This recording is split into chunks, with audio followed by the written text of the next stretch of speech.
Tout commence avec la famille Nort, en Catalogne. Antonio est le troisième de sa fratrie. Ses deux frères aînés, Jesus et Enrique, ont déjà quitté le nid familial.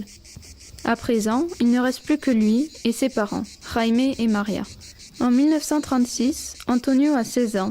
Lui et sa famille s'engagent dans la guerre civile du côté des opposants de Franco. En février 1939, Antonio a 19 ans.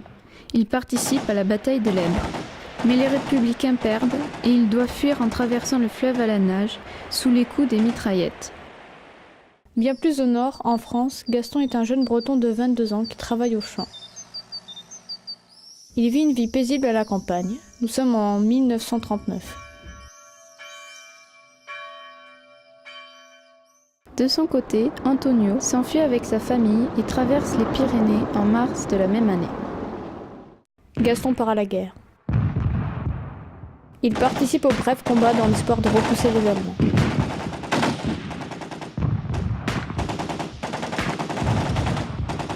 Mais l'armée d'Hitler terrasse les Français en quelques semaines. Les nazis s'emparent de la France.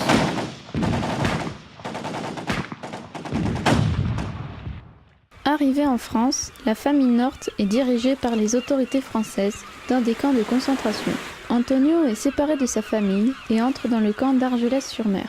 Un an plus tard, la résistance française le fait s'évader, lui donne des vêtements et une nouvelle identité. Il monte ensuite à Paris et intègre la résistance. Pendant 4 ans, il fait du trafic d'armes, d'informations et organise des voyages clandestins.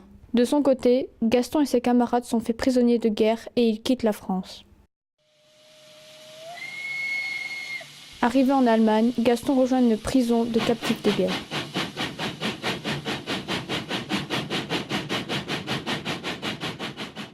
Gaston reste prisonnier pendant 1 an. Gaston et ses camarades saisissent l'occasion pour échapper à l'attention de leur geôlier et s'évadent. Après son évasion, Gaston monte sur Paris. Il rejoint la résistance pour lutter contre l'occupation. C'est lors d'une réunion clandestine pour discuter de l'opération Neptune, soit du débarquement en Normandie, que Gaston rencontre Antonio. C'est le début d'une grande amitié. C'est le jour J, le jour du débarquement. Les avions défient le ciel pour bombarder les lignes adverses. Les bateaux, eux, surgissent des nuages.